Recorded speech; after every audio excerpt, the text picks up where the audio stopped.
আসসালামু আলাইকুম, কি অবস্থা, কেমন আছেন? সকাল সকালে একজনকে পেয়ে গেলাম, বিষয়টা একটু ব্যাখ্যা করবেন? যে হচ্ছে হেলমেট ছাড়া বাইক রাইড করতেছে। আপনি 10-এ 10 পাইছেন। তারপর হচ্ছে সিটির ভিতরে পুলিশ দেখলে তো এমনি মামলা দিবে। আমারে মাফ করে দেন হুজুর, আমার ভুল হয়ে গেছে। আর এমনি তো বাইক রাইড করা হেলমেট ছাড়া এটা নিজের জন্য খুবই ক্ষতিকর। সঠিক বলেছেন। কারণ বলা যায় না কখন কি দুর্ঘটনা ঘটে।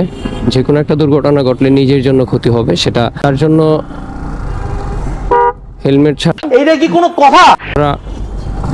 রাইড না করাটাই বেটার। আর যেটা হচ্ছে আজকে রাস্তাটা একটু তুলনামূলকভাবে প্রতিদিন থেকে একটু ফাঁকা। আর এই দিন আমি যাচ্ছি হচ্ছে ঢাকা। না না, এসবের কোনো প্রয়োজন নেই। তো কি অবস্থা আপনাদের? আর দোয়া করি, বেশি বেশি দোয়া করি যেন প্রত্যেকটা দিন যেন আপনাদের খুবই সুন্দর এবং ভালোভাবে কাটে। কি কষ্ট? আর রাইট নাও আমরা এখন আছি হচ্ছে মোহাম্মদপুর এরিয়ায়। কথা কি ক্লিয়ার না ভেজাল আছে?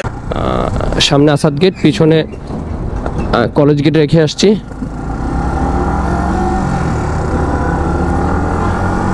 আমরা যেহেতু গুলিস্তান যাব, সোজাও যেতে পারি, বামেও যেতে পারি। স্যার ও যা বলছে সব মিথ্যা কথা।